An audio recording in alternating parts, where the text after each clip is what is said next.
हमारे मोदी जी ने 2 साल पहले ऐसी सारी अश्लील वेबसाइट्स पर प्रतिबंध लगा दिया था, लेकिन थोड़े दिनों तक तो वो रहा, अब फिर सारी की सारी सक्रिय हो गए हैं। मोबाइल के बहुत फायदे भी हैं, लेकिन बहुत सारे नुकसान भी हैं, इसलिए सावधान होकर उसका प्रयोग करना चाहिए। अजामिल ने अपनी पत्नी, अपने माँ बाप सबसे विद्रोह कर दिया, सबको घर से निकाल दिया और उस वैश्या को घर में लाकर रख लिया और उसको तृप्त करने के लिए तरह तरह के पाप करने लग गया। गांव वालों ने भी उसको गांव से निकाल दिया और गांव की सीमा के बाहर उसका मकान बनवा दिया। एक बार संतों की एक जमात कीर्तन करते हुए अजामिल के गांव में आई। तब तक संध्या हो चुकी थी। भक्तों ने पूछा गांव वालों से कि यहाँ किसी भक्त का घर है जहां हम रात बिता सकें? तो गांव वालों ने परिहास में कह दिया, हाँ, बहुत बड़े भक्त हैं अजामिल जी, उनके पास आप रुक सकते हैं। संतों ने सही माना और वहां जाकर दरवाजा खटखटाया। अजामिल उस समय बाहर गया हुआ था। वो जो वैश्या थी वही पल्लू ढक से अपना मुख ढक कर आई। संतों ने पूछा, क्या हम यहाँ आपके बगीचे में रात्रि विश्राम कर सकते हैं? वैश्या ने देखा संत लोग आए हैं, सम्मान उसके मन में भी था। उसने कहा, कर लीजिए विश्राम। संतों ने कहा, हमारे लिए खान पीन की व्यवस्था हो सकती है? वैश्या बोली, नहीं नहीं, मैं पतिता नारी हूं, मैं ये काम नहीं कर पाऊंगी। संतों ने कहा, फिर आप कुछ हमें सीधा सामान दे देना, दाल चावल आटा सब्जियां दे देना, वो हम अपना आप बनाकर रसोई और ठाकुर जी को भोग लगाकर पालेंगे, इतना तो कर सकती हो? उसने कहा, ठीक है, अभी मेरे पति घर पर नहीं है, मैं आपको सामान दे देती हूँ, आप बनाकर पालो। संतों ने अपना कार्यक्रम शुरू किया और इधर देर रात में अजामिल घर लौटा। शराब के नशे में चूर था और अपने कंधे पर मरे हुए पशुओं को लाद रखा था। उसने सारे कपड़ों पर खून के निशान दिखाई पड़ रहे थे। वैश्या ने उससे कहा, सुनो, आज अपने घर में संत लोग आए हैं, जल्दी जल्दी तुम स्नान कर लो, साफ सुथरी बढ़िया धोती पहन लो, चंदन लगा लो और संतों को प्रणाम करने जाओ। अजामिल अपने उस पत्नी का आज्ञा बहुत मानता था, तो सब मानकर तैयार हो गया, लेकिन अभी भी शराब का नशा थोड़ी उतरा था। पूछने लगा, क्या कहना है संतों से? वैश्या ने कहा, जाकर कहना कि मेरे जन्म जन्मांतर का पुण्य उदित हुआ है, जो आपका दर्शन हो गया, अब निश्चित रूप से मेरा कल्याण हो जाएगा, ये कहना जाकर। अजामिल गया संतों के पास और हाथ जोड़कर कहने लगा, आपके जन्म जन्मांतर के पुण्य उदित हुए हैं, जो आपको मेरा दर्शन मिल रहा है, अब आपको निश्चित रूप से कल्याण हो जाएगा। शराब का नशा था, उल्टा बोल गया। वैश्या ने इशारा करके बुलाया, सुनो सुनो जी, रुको, यहाँ आओ, अभी आप बात करने योग्य नहीं हो, चुपचाप सो जाओ, सुबह बात करेंगे। अजामिल को सुला दिया। सुबह संतों ने उठकर मंगला आरती की, कीर्तन किया और फिर जब जाने लगे तो अजामिल का दरवाजा खटखटाया। अजामिल और वो नारी निकली। साधुओं ने कहा, भक्तराज, अब हम जा रहे हैं, कृपया हमारी विदाई कर दो। अजामिल गुस्से में आ गया, कहने लगा, ये तो गनीमत मानो, मैंने तुम्हारी ठुकाई नहीं की, वरना संतों को देखते ही मैं मार लगाता हूं। मुफ्त का खाते डोलते हो, कोई विदाई नहीं मिलेगी तुम्हें। संतों ने कहा, हम अन्न वस्त्र दक्षिणा की बात नहीं कर रहे। अजामिल ने कहा, फिर क्या चाहिए? संतों ने कहा, हमने सुना कि तुम्हारी पत्नी गर्भवती है, तो यदि मानो तो जो बच्चा हो उसका नाम नारायण रख लेना। पत्नी की ओर देखा अजामिल ने, पत्नी ने सिर हिला दिया, ठीक है रख लेंगे, अब जाओ। संत लोग चले गए और समय से जब अजामिल के यहाँ पुत्र हुआ तो उसका नाम अजामिल ने नारायण रख लिया। अब तो उठते बैठते चलते फिरते बार बार बच्चे को संबोधित करने के लिए नारायण नाम का उच्चारण होने लगा। अरे नारायण यहाँ आओ, अरे नारायण ये खाओ, अरे नारायण चुप हो जाओ, अरे नारायण ऐसा करो वो करो, नारायण नारायण नारायण नारायण। नारायण नाम से उसके पाप धुलने लग गए। और ये उसका सबसे छोटा बेटा था और भी घर में बच्चे थे। अब 88 वर्ष का हो गया था अजामिल, उसकी मौत आ गई उसी समय। बिस्तर पर लेटा हुआ था, उसको भयंकर सूरतों वाले यमदूतों का दर्शन होने लगा। यमदूतों को देखकर ये बहुत घबरा गया। मृत्यु के समय में 4 महादुख होते हैं, नोट करो। एक दुख होता है भयंकर सूरत वाले यमदूतों को देखकर व्यक्ति बिल्कुल डर जाता है, कभी कभी तो मलमूत्र भी निकल जाता है। दूसरा दुख होता है कि मैंने पूरा जीवन भर कितना सुंदर मकान बनाया, कितनी सारी सुख सुविधाओं को जुटाया, और अब एक ही बार में सब छोड़ छाड़ के मुझे जाना पड़ रहा है। कितना बड़ा दुख। एक दुख होता है तीसरे नंबर का कि प्राण निकलने में 60,000 बिच्छुओं के डंक जितना दर्द होता है। एक बिच्छू यदि आपको किसी ने काटा हो तो कल्पना करो 60,000 बिच्छू एक साथ काटे, इतना दर्द होता है मौत के समय में। और चौथा दुख होता है कि सारे सगे संबंधी आकर पास में रोने लग जाते हैं, अब हमारा क्या होगा, अब ये जा रहा है, अब ये तो उनको दुखी देखकर है ये व्यक्ति दुखी हो जाता है। तो 4 महादुख होते हैं। तो अजामिल ने जैसे यमदूतों को देखा उसकी तो घिघी बन गई।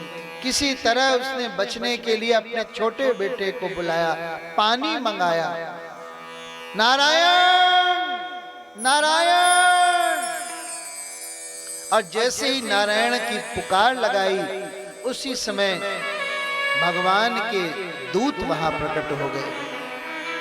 संतों ने बताया है कि यमदूत आम व्यक्ति को लेने के लिए 2 आते हैं, लेकिन ये बहुत बड़ा पापी था, इसको लेने के लिए 3 आए थे। और विष्णु दूत जब आए तो उनको तो इन तीनों को कवर करना था, तो वो एक और बढ़कर संख्या में 4 संख्या में आए। तो 3 यमदूत और 4 विष्णुदूत। अब इन दोनों में बातचीत होने लगी। यमदूतों ने विष्णुदूतों को देखकर कहा, तुम कहां से आ गए चमचमाते हुए। विष्णुदूतों ने यमदूतों से कहा, तुम कहां से आए हो काले भुजंग। यमदूतों ने कहा, ये बहुत बड़ा पापी है, इसको लेने के लिए हम आए हैं, यमराज जी ने भेजा है, इसको नरक में दंड मिलेगा। विष्णुदूतों ने कहा, इसने अंतिम समय में हमारे स्वामी नारायण का नाम लिया है, इसलिए हम इसको अपने पास ले जाएंगे। यमदूतों ने कहा, अरे इसने तुम्हारे स्वामी का नाम नहीं लिया, ये तो अपने बच्चे नारायण को पुकार रहा था, तुम्हें गलतफहमी हो गई, जाओ अपने स्थान पर लौट जाओ। विष्णुदूतों ने कहा, बिल्कुल नहीं, इसके बच्चे का नारायण नाम तो अभी 2-4 साल पहले रखा गया होगा, लेकिन हमारे स्वामी का तो अनादिकाल से यही नाम है, और हमें आदेश मिला हुआ है कि अंतिम समय में जो भी कोई हमारे प्रभु का नाम लेगा तो उसके सारे पापों की क्षमा मिल जाएगी, उसको हमारे पास हम ले जाएंगे। विष्णु लोक में ले जाएगी। तरह तरह की दोनों के बीच जिरह होती रही। अंत में यमदूत जब नहीं माने तो विष्णु दूतों ने अच्छी तरह से लात घूंसों से उनकी पिटाई करके उन्हें खदेड़ दिया।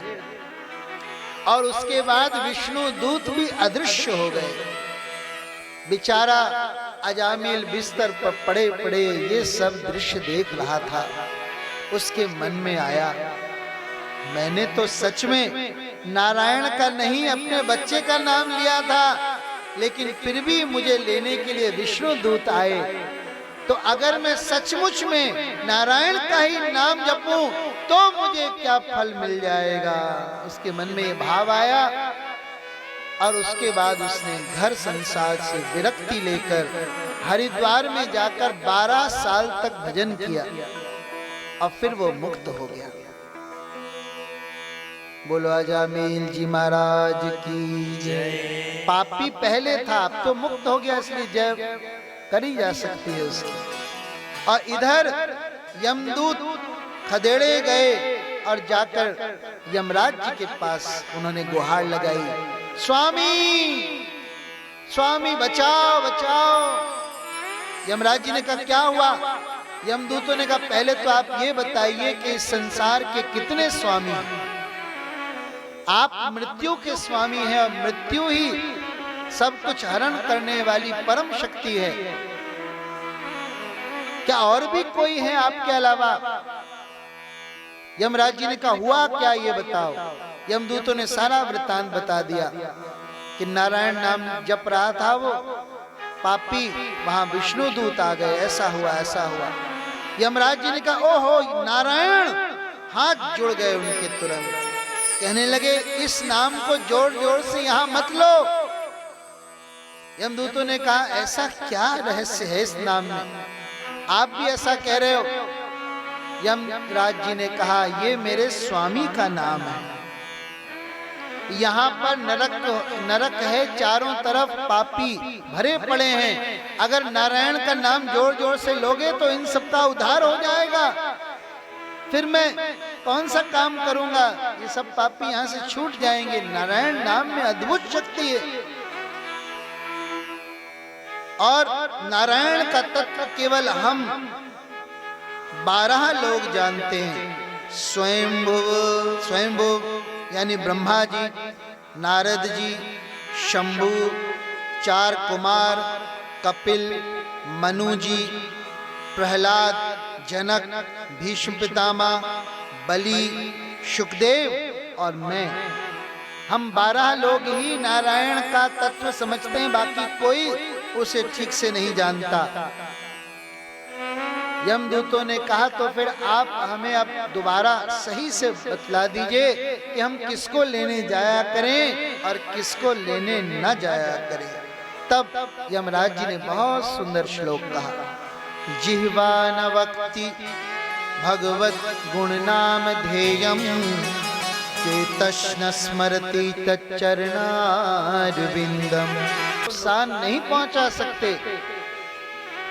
अपने मुंह से वो जो भी कुछ खाता है, क्योंकि गले में तुलसी पड़ी है तो उसके अंदर तुलसी का स्पर्श होकर ही वो भोजन जाता है और उसे प्रसाद पाने का फल मिलता है। तुलसी की कंठी पहनने वाले का कभी एक्सीडेंट नहीं होता, उसकी कभी अनर्गल मृत्यु, अकाल मृत्यु नहीं होती। तुलसी की कंठी पहनकर जब हम स्नान करते हैं तो इससे छूकर जल हमारे शरीर पर जाता है तो सारे धरती के तीर्थों में स्नान करने का फल मिल जाता है। तो 20-30 रुपए की ये कंठी होती है। हम आपसे निवेदन करते हैं, दया कर कर अपने गले को सूना मत छोड़ो, इस तुलसी की कंठी को धारण करो। हम आपके लिए बड़े सुंदर सुंदर डिजाइन वाली तुलसी की कंठी लाए हैं।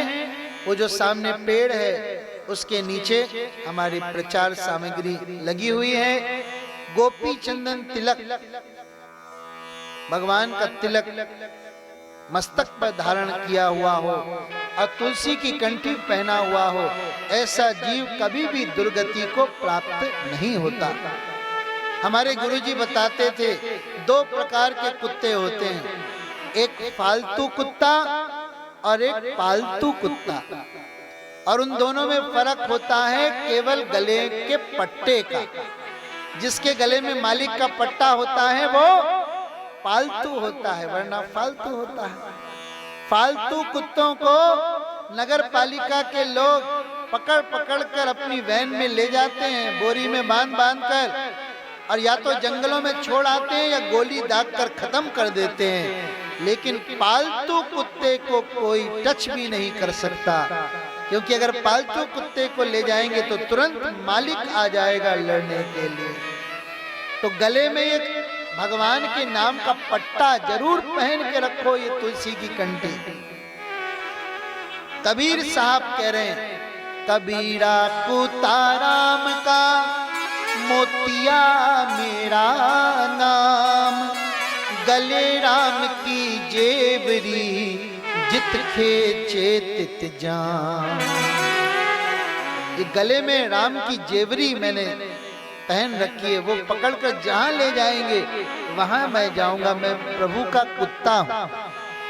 तो भगवान के पालतू कुत्ते बनो भैया, पालतू मत बनो। एक छोटी सी कंठी डालने से, जैसे कि पकवान के ऊपर तुलसी का पत्र डाल दो तो वो सारा पकवान भगवान को भोग लग जाता है, इसी प्रकार इस मनुष्य शरीर पर तुलसी की कंठी पहना दो तो ये सारा शरीर भगवान को अर्पित हो जाता है भाई, अर्पित हो जाता है। तो भगवान का नाम जपना है और तुलसी की कंठी पहननी है, बस इतना सही तो काम है। आदि पुराण में भगवान के नाम के विषय में कहा गया, न नाम सदृशम ज्ञानम, न नाम सदृशम मृतम, न नाम सदृशम ध्यानम, न नाम सदृशम फलम। न नाम के जैसा कोई ज्ञान है, न व्रत है, न ध्यान है, न कोई फल है, न कोई त्याग है, न कोई शमन है, न कोई पुण्य है, न कोई गति है। नाम के बल से ही मुक्ति मिलती है, परम शांति मिलती है। यदि हमें भगवान का नाम जपने की चाहत हो रही है तो समझ लो भगवान से प्रेम की हमारी शुरुआत हो रही है। कहते हैं ना वो गीत है, तेरा नाम लेने की चाहत हुई है, हमें तुमसे शायद मोहब्बत हुई है। प्रभु का नाम लेने की इच्छा मन में जागनी चाहिए, फिर धीरे धीरे नाम के प्रभाव से हृदय की शुद्धि होने लगती है, भगवान का प्रेम बढ़ने लगता है। नाम जप के अलावा और कोई भी साधना ऐसी नहीं है जो चलते फिरते उठते बैठते खाते पीते हो सकती है। बस केवल भगवान का नाम ही है जो कभी भी आप जप सकते हो। ना तो इसमें कोई नियम है, ना कोई काल की बाधा है, किसी भी स्थिति में आप भगवान का नाम ले सकते हैं। चैतन्य महाप्रभु कहा करते थे, एक नाम जो तो पाप हरे, कोनो पापी साध्य नहीं तो पाप करे। कृष्ण का एक नाम जितना पाप हरण कर सकता है, किसी में इतनी ताकत नहीं है कि उतने पाप कर सके। उससे भी ज्यादा पापों को भस्म करने की शक्ति भगवान के एक नाम में है। तो उठा दो अपने हाथ और जोर से मेरे साथ बोलो, हरे कृष्णा हरे कृष्णा हरे कृष्णा हरे कृष्णा कृष्ण कृष्ण कृष्ण कृष्ण हरे हरे हरे हरे हरे राम हरे राम हरे राम हरे राम राम राम राम राम हरे हरे। हरे हरे। एक बहुत ही सुंदर श्लोक है जो बोलना चाह रहे हैं। गोकोटि दानम ग्रहणेषु काशी, प्रयाग गंगोदक कल्पवासा, यज्ञाहुतम मेरु सुवर्ण दानम, गोविंद नाम नाम न भवेद तुल्यम। करोड़ों गौओं का दान काशी में ग्रहण के समय कर दो, या प्रयागराज में 100 वर्ष तक कल्पवास करो। जैसे हमारी माताजी के बारे में सुना है, बहुत बार कल्पवास किया है उन्होंने। 100 वर्ष तक कल्पवास करो, या 10,000 यज्ञ करो, या सुमेरु पर्वत जितना स्वर्ण का दान करो। ये सब मिलाकर भी गोविंद के एक नाम के बराबर नहीं है। इतनी महिमा है गोविंद नाम की। भोले बाबा ने शतकोटि अपार रामायण में से सारभूत नाम को ही ग्रहण किया था, बाकी सब मनुष्यों, देवों और दैत्यों को वितरण कर दिया था। अंत में एक अक्षर बचा, वो भगवान का नाम था। बृहन नारदीय पुराण में कहा गया है, हरेर नाम हरेर नाम एव ही केवलम कलौ नास्त्येव नास्त्येव नास्त्येव गतिरन्यथा। कलयुग में केवल हरि नाम, केवल हरि नाम, केवल हरि नाम से ही गति संभव है। इसके अलावा कोई दूसरा उपाय नहीं है, नहीं है, नहीं है। 3 बार इसलिए कहा कि कलयुग से पहले 3 युग बीत चुके हैं और उन युगों में भगवान को प्राप्त करने की साधना अलग अलग थी। सतयुग में ध्यान से, त्रेता युग में यज्ञ से और द्वापर युग में अर्चन विधि से भगवान को प्राप्त किया जाता था। लेकिन कलयुग में ये सब संभव नहीं है। ध्यान कहाँ जाकर लगाओगे? कोई जगह ही नहीं बची जहाँ ध्यान लगा सको। यज्ञ कैसे करोगे? सामग्रियों में दोष है, मंत्रों में दोष है, मंत्र उच्चारण करने वाले ब्राह्मण शुद्ध नहीं मिल पाते, और अर्चना की विधि तो और भी मुश्किल है। मंदिर आज पाखंड के घर बने हुए हैं। इसलिए केवल भगवान हरि का नाम ही गति प्रदान करने वाला है। कबीर जी काशी में रहते थे, लेकिन नाम की महिमा प्रदर्शित करने के लिए अंतिम समय में मगहर में जाकर मरे। लोगों ने उनसे पूछा, काशी में मरते तो मुक्ति होती। तो कबीर साहब कह रहे हैं, कबीरा जो काशी मरे तो राम को कौन निहोरा। अगर काशी के बल पर ही मुझे मुक्ति मिलनी है तो जीवन भर जो मैंने राम का नाम जपा है उसका क्या फल मिलेगा। इसलिए मगहर में जाकर मरे कि राम नाम के बल पर मगहर में से मुझे मुक्ति मिल जाएगी। मगहर की महिमा थी कि वहां मरने वाला नरक को जाता है, लेकिन नाम की महिमा दिखाने के लिए कबीर साहब वहां जाकर मरे। तो कलयुग में बहुत ज्यादा बड़ी बड़ी साधना करने की जरूरत नहीं है। अगर किसी के घर में कोई समस्या है, किसी भी प्रकार की कोई अला बला है, कोई तकलीफ है, तो 24 घंटे का नाम कीर्तन रख लो। इसको अखंड कीर्तन कहते हैं, अष्ट प्रहर कीर्तन। 24 घंटे भक्तों को बुलाकर नाम कीर्तन रख लो। न जाने कितनी समस्याओं का हल इतने मात्र से मिल जाएगा। हमने बहुत भक्तों के यहाँ ये नाम कीर्तन किया है। और नाम जप ना सको तो नाम लिखो। नाम लिखने से नाम जप के 3 गुना ज्यादा लाभ मिलता है। आनंद रामायण नामक शास्त्र में इसका वर्णन है। नामी नाम के पीछे चलता है। जो नामी है, नामी मतलब जिसका नाम है, जो भगवान है, वो अपने नाम के पीछे पीछे चलते हैं, नाम का अनुगमन करते हैं।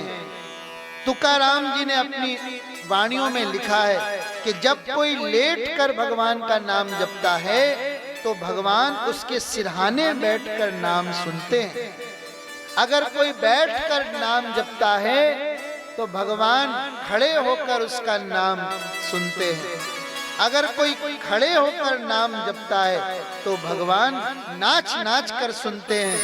और अगर कोई नाच नाच कर भगवान का नाम जपता है तो भगवान आकर उसको अपने गले से लगा लेते हैं, उसका आलिंगन कर लेते हैं। हाथ उठाकर बोलो फिर से, हरे कृष्णा हरे कृष्णा हरे कृष्णा कृष्ण कृष्ण कृष्ण कृष्ण हरे हरे हरे हरे हरे राम हरे राम हरे राम हरे राम राम राम राम राम हरे हरे। राम न सके नाम गुण गाई। राम जी भी अपने नाम की पूरी महिमा नहीं बता सकते तो हम किस मुंह से बताएं। अभी कृष्ण जन्म तक की यात्रा करनी है, बहुत सारी कथाएं बची हैं, इसलिए 1 घंटा अभी और लगेगा। ध्यान से बैठे रहो। बोले श्री श्री कृष्ण भगवान की जय। परीक्षित जी ने पूछा, देवों के गुरु बृहस्पति रुष्ट क्यों हो गए थे? सुखदेव जी ने बताया, एक बार गुरु बृहस्पति इंद्र से मिलने उसकी सभा में आए। इंद्र उस समय अप्सराओं का नृत्य देख रहा था। गुरु महाराज के आने पर भी, उनको देखकर भी इंद्र खड़ा नहीं हुआ, उनका अभिवादन, उनका सत्कार नहीं किया। तो गुरुजी रूठ गए और कहीं जाकर छिप गए। और जब राक्षसों ने सोचा कि अब गुरुजी नहीं रहे, गुरु से ही शक्ति मिल रही थी, अब गुरुजी नहीं हैं, तो ये देवता लोग शक्तिहीन हो गए, तो उन्होंने जाकर इंद्रपुरी पर हमला किया और उसको जीत लिया। तब इंद्र ने एक दूसरे गुरु बनाए, आपातकालीन के लिए एक दूसरे गुरु बनाए।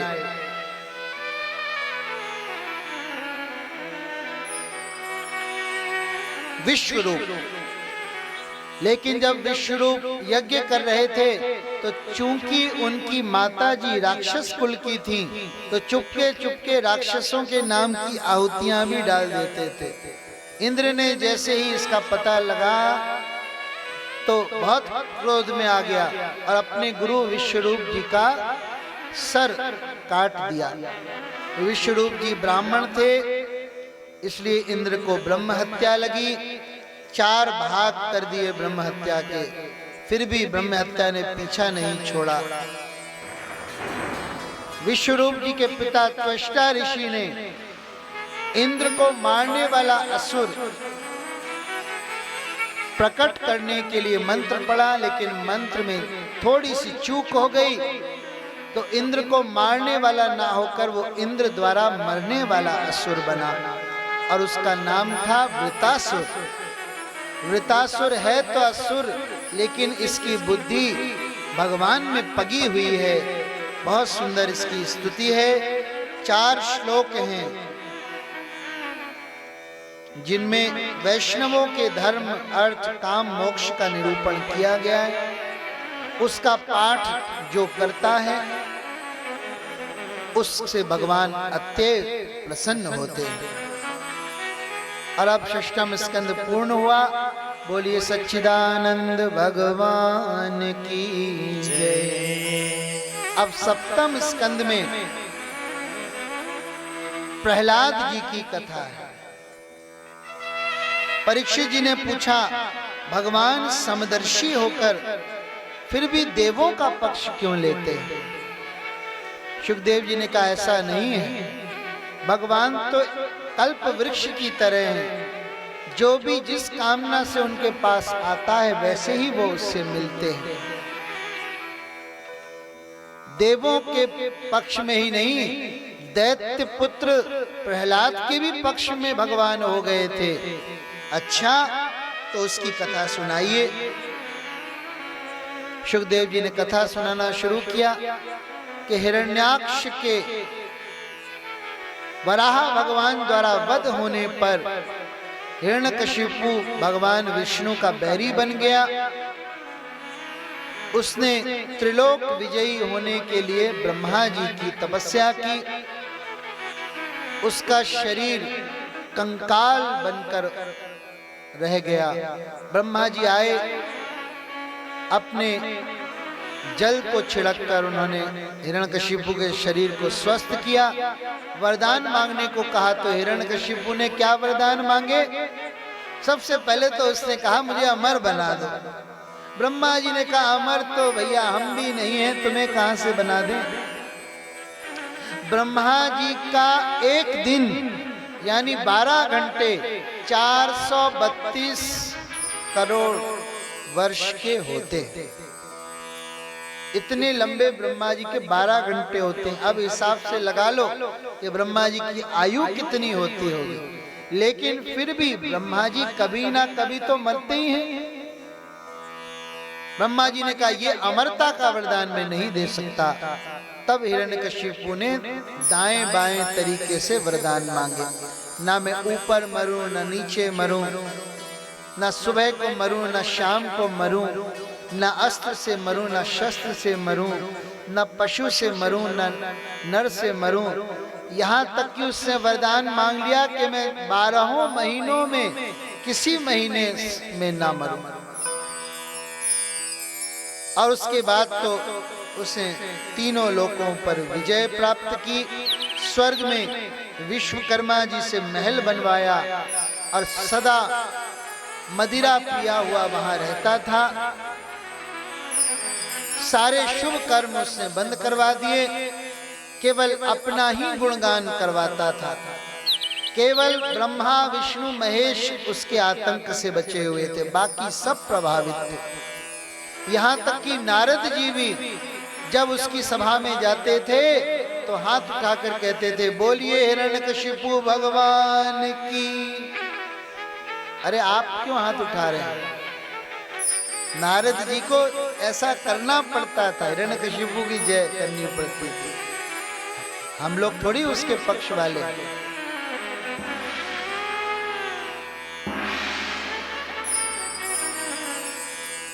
जब उसका आतंक बहुत बढ़ गया तो सब लोग भगवान के पास गए। भगवान ने कहा जब ये भक्त पर अत्याचार करेगा तब मैं अवतार लूंगा। हिरण्यकशिपु जब तपस्या कर रहा था तो उस दौरान इंद्र ने इसकी पुरी पर चढ़ाई कर ली थी और सब कुछ ध्वस्त कर कर इंद्र इसकी पत्नी कयाधु को बांधकर अपने साथ ले जा रहा था। तभी नारद जी प्रकट हुए।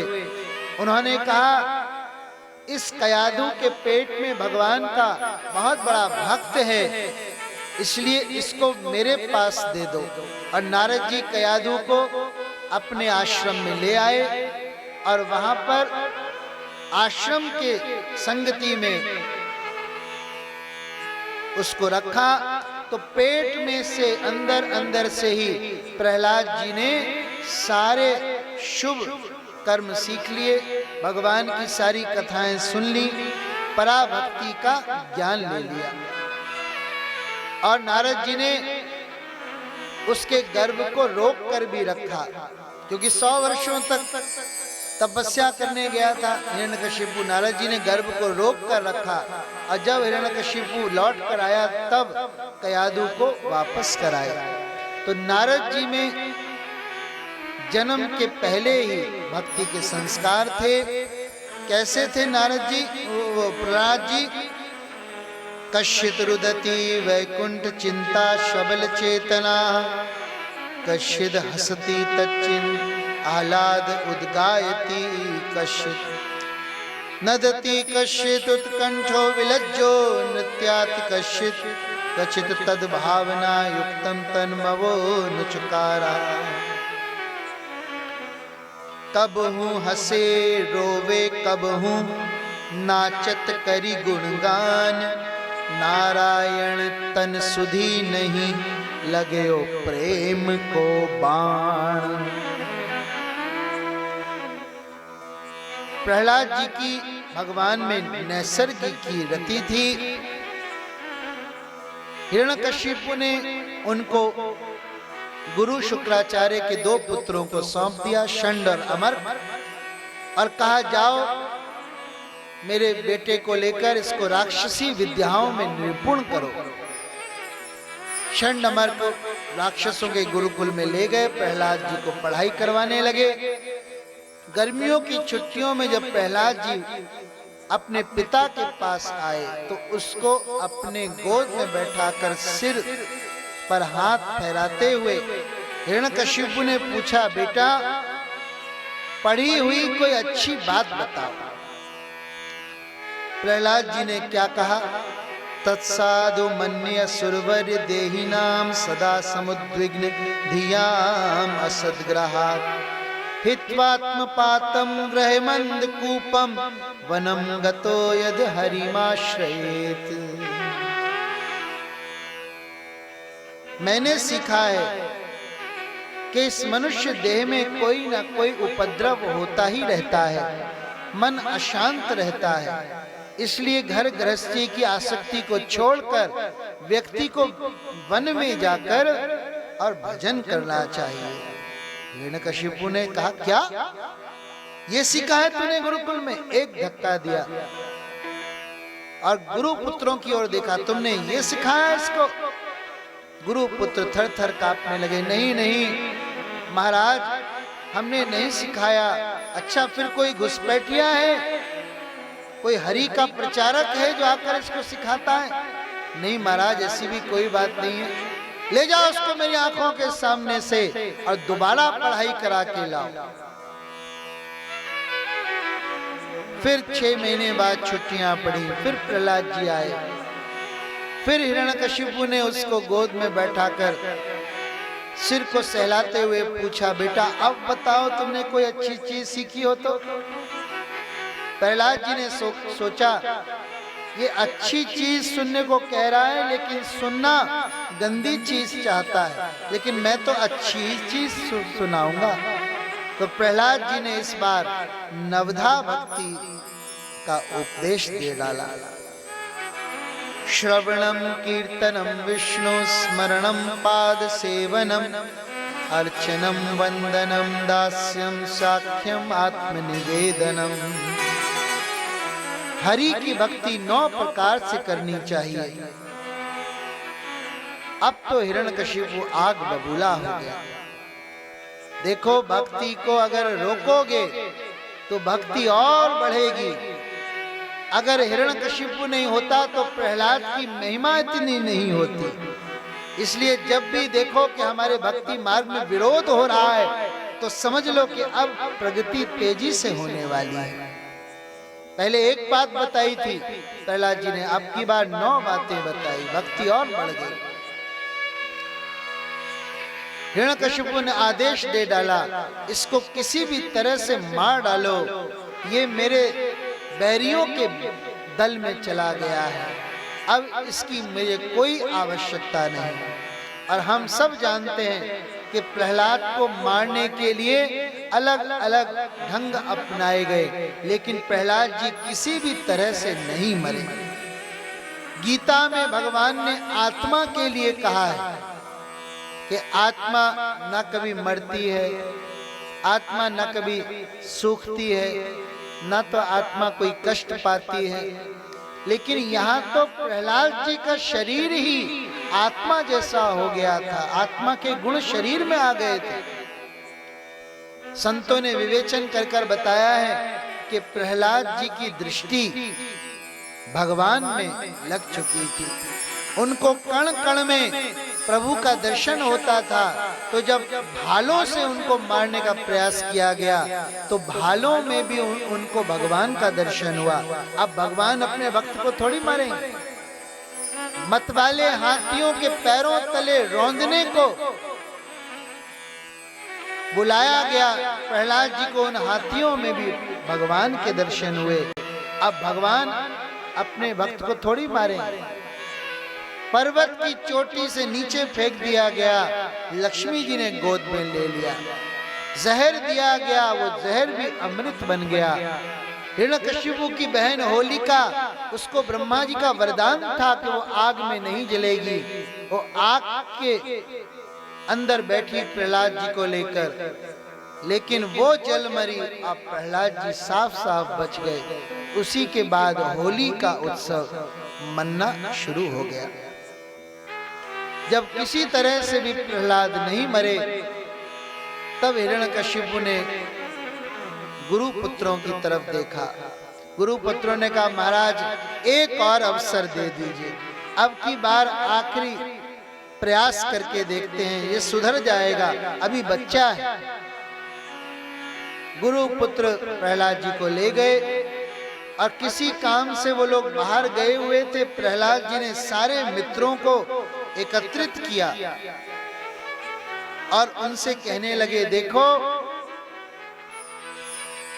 भगवत भक्ति बचपन से ही शुरू कर देनी चाहिए, क्योंकि बड़ा होने पर बहुत सारी जिम्मेदारियां आ जाती हैं। यही तो उम्र है भक्ति करने की। बच्चों ने कहा, प्रहलाद तूने भक्ति की, लेकिन तुझ पर कितने सारे अत्याचार हुए। प्रहलाद जी ने कहा, हाँ अत्याचार हुए, लेकिन क्या मेरा बाल भी बांका हो सका? हर बार हरि ने मेरी रक्षा की, इसलिए तुम भी अगर भक्ति करोगे तुम्हारी भी हरि रक्षा करेंगे। ये मनुष्य जीवन 100 साल का, ज्यादा से ज्यादा 100 साल का है, इसमें से भी आधा समय तो हम सोकर गुजार देते हैं, बचे 50 साल।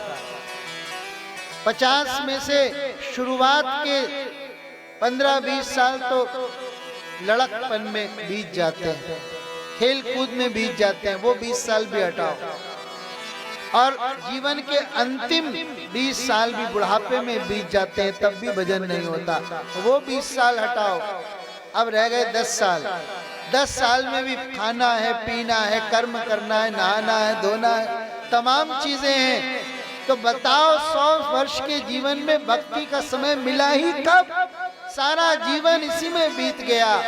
आए थे हरि भजन को, ओटन लगे कपास। बच्चों ने कहा, फिर क्या करें? प्रहलाद जी ने कहा, एक हाथ उठाओ, फिर दूसरा उठाओ, फिर दोनों को मारो और ताली बजा बजा कर कीर्तन करो।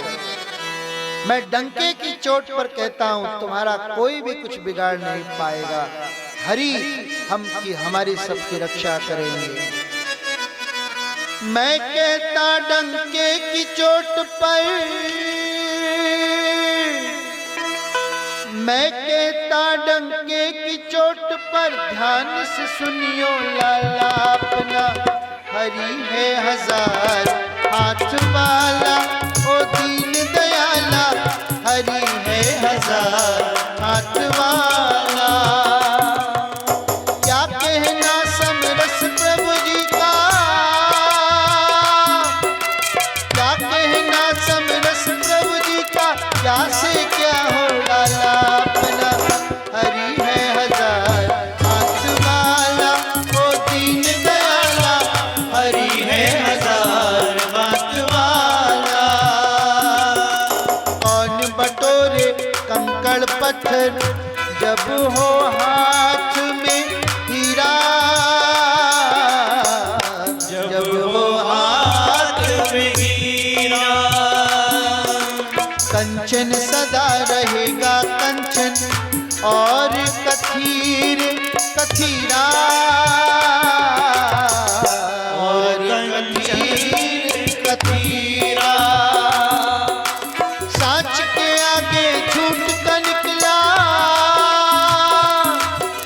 साच के आगे झूठ का निकला, हरदम यहाँ दिवाला अपना, हरि है 1000 हाथ वाला, ओ दीन दयाला, हरि है 1000 हाथ वाला।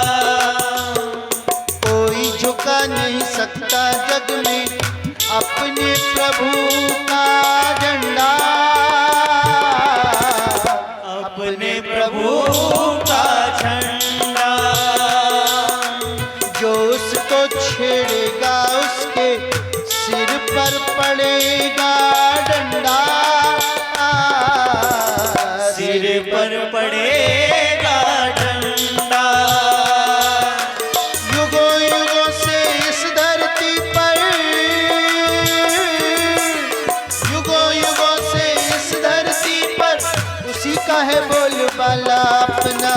हरि है हजार हाथ वाला, ओ दीन दयाला, हरि है हजार हाथ वाला। बच्चों उठो, ताली बजा बजा कर कीर्तन करो, हरि को रिझाओ। सब भक्त उठकर कीर्तन करने लगे।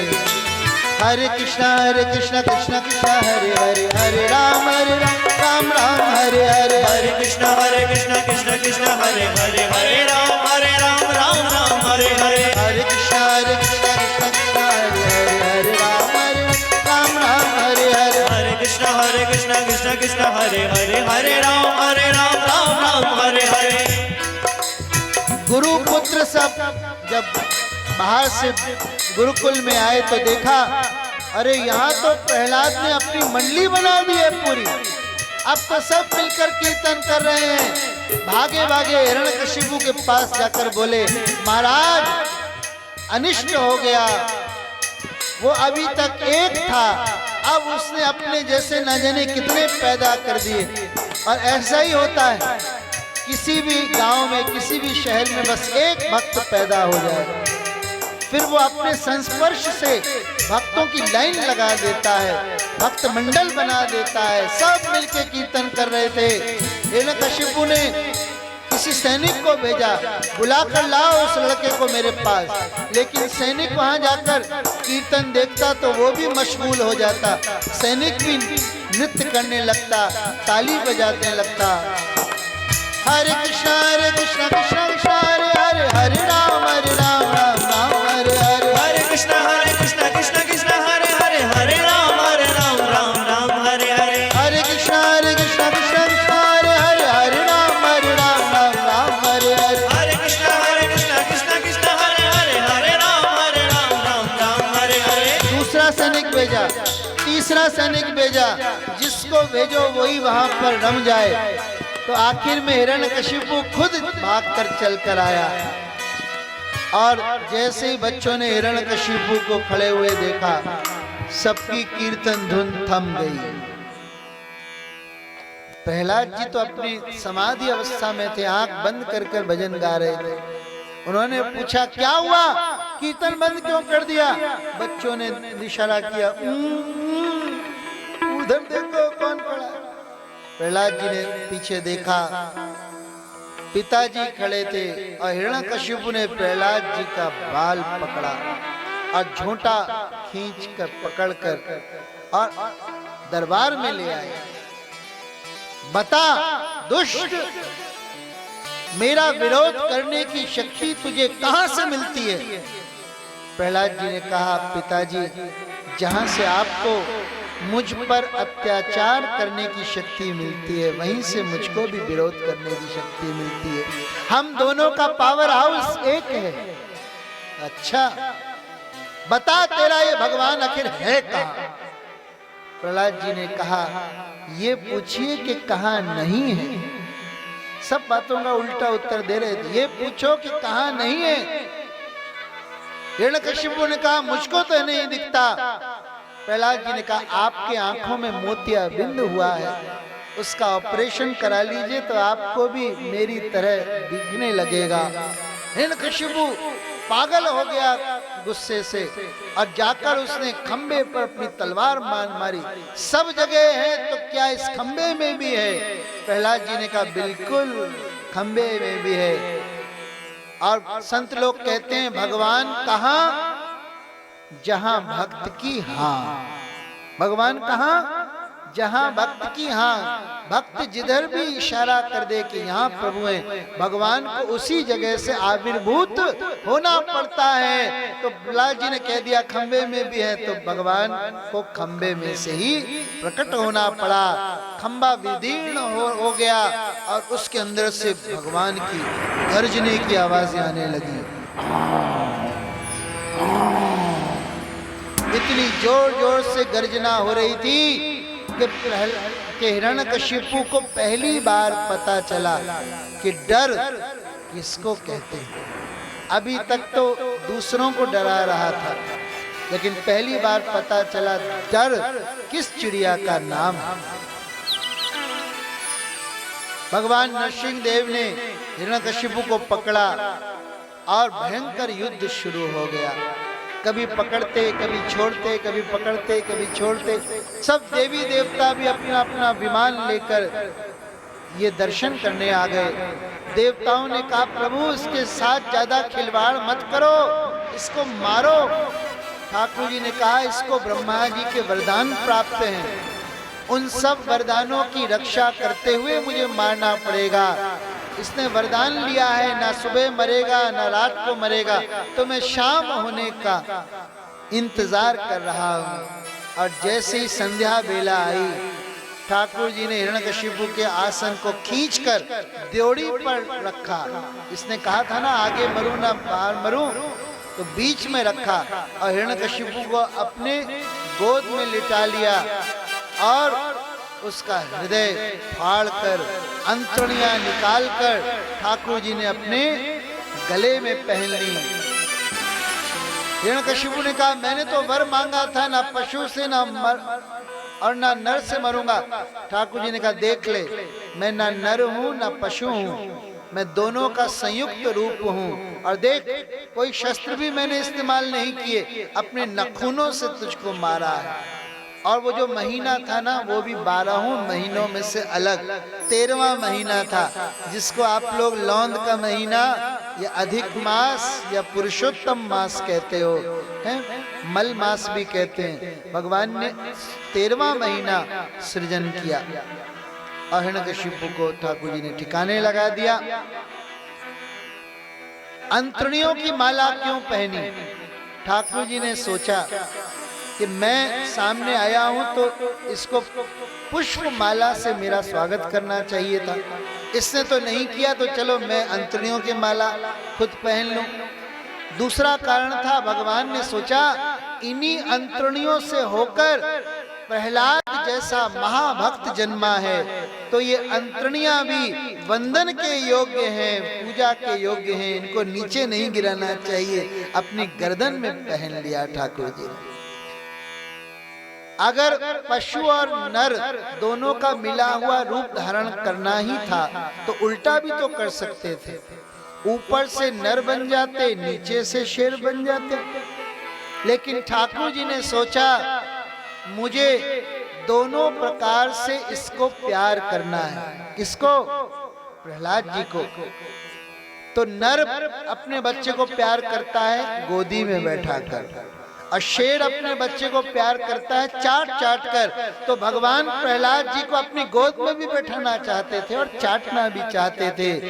महाक्रोधित थे, कोई भी उनके सामने नहीं आ पा रहा था। लक्ष्मी जी भी थर्रा कर आरती का थाल फेंक कर दैया मैया करते हुए भाग गई। ये हमारे पतिदेव नहीं है, हमारे पति तो शांताकार हैं, ये तो बहुत रौद्र स्वरूप है इनका। अंत में प्रहलाद जी को भेजा गया। प्रहलाद जी छोटी सी माला लेकर आए हैं और यहाँ पर खड़े हुए हैं। नरसिंह भगवान ने उनको उठाकर अपनी गोद में बैठा लिया। प्रहलाद जी ने नरसिंह भगवान को माला पहनाई और नरसिंह भगवान शांत हो गए और प्रहलाद जी को चाट चाट कर अपना स्नेह व्यक्त करने लगे। प्रहलाद जी एकमात्र भक्त ऐसे हैं जिनको भगवान ने चाट चाट कर अपना दुलार दिया है। बोलो भक्त प्रहलाद जी महाराज की जय। भगवान ने प्रहलाद जी से पूछा वरदान मांगो। प्रहलाद जी ने कहा मैं कोई सौदागर नहीं हूं, मैंने आपसे कुछ पाने के लिए भक्ति नहीं की, मैंने तो सहज स्वाभाविक भक्ति की है।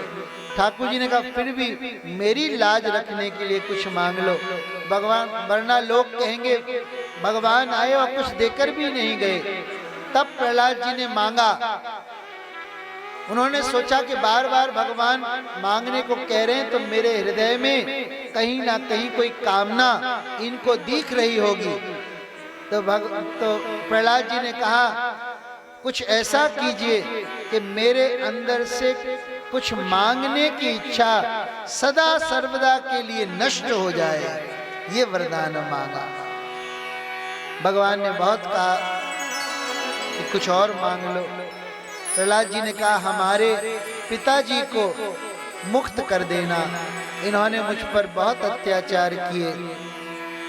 भगवान ने कहा तेरे भक्ति के बल पर तेरे पिता ही नहीं बल्कि तेरे 21 पुरखे मुक्त हो गए हैं, मुक्त हो गए हैं। और फिर भगवान ने प्रहलाद जी को राज सिंहासन पर बैठाया और 30 करोड़ वर्ष तक प्रहलाद जी ने राज्य किया। ये कथा सुनने से वैकुंठ धाम मिलता है। और खंबे से नरसिंह भगवान के प्रकट होने के बाद से ही पत्थर को पूजने का प्रचलन हुआ। पत्थर में भगवान की मूर्ति गढ़कर उसको पूजने का प्रचलन हुआ, क्योंकि पत्थर से ही भगवान प्रकट हुए थे। बोले श्री नरसिंह देव भगवान की जय। अब हम अष्टम स्कंद में प्रविष्ट हो रहे हैं। इसमें सबसे पहले गजेंद्र की कथा है। क्षीर समुद्र से घिरा हुआ त्रिकूट पर्वत है। उसकी घाटी में ऋतुमत उद्यान है। वहां एक विशाल सरोवर में गजेंद्र अपनी हथनियों और बच्चों के साथ विहार करने आया। और वहां पर एक बहुत बड़ा मगरमच्छ रहता था। उसने गजेंद्र का पांव पकड़ लिया। ये गजेंद्र और कोई नहीं, कामुक जीव ही गजेंद्र है, जो इस संसार रूपी सरोवर में मस्ती करने के लिए आ तो जाता है, लेकिन काल रूपी मगरमच्छ उसको पकड़ लेता है।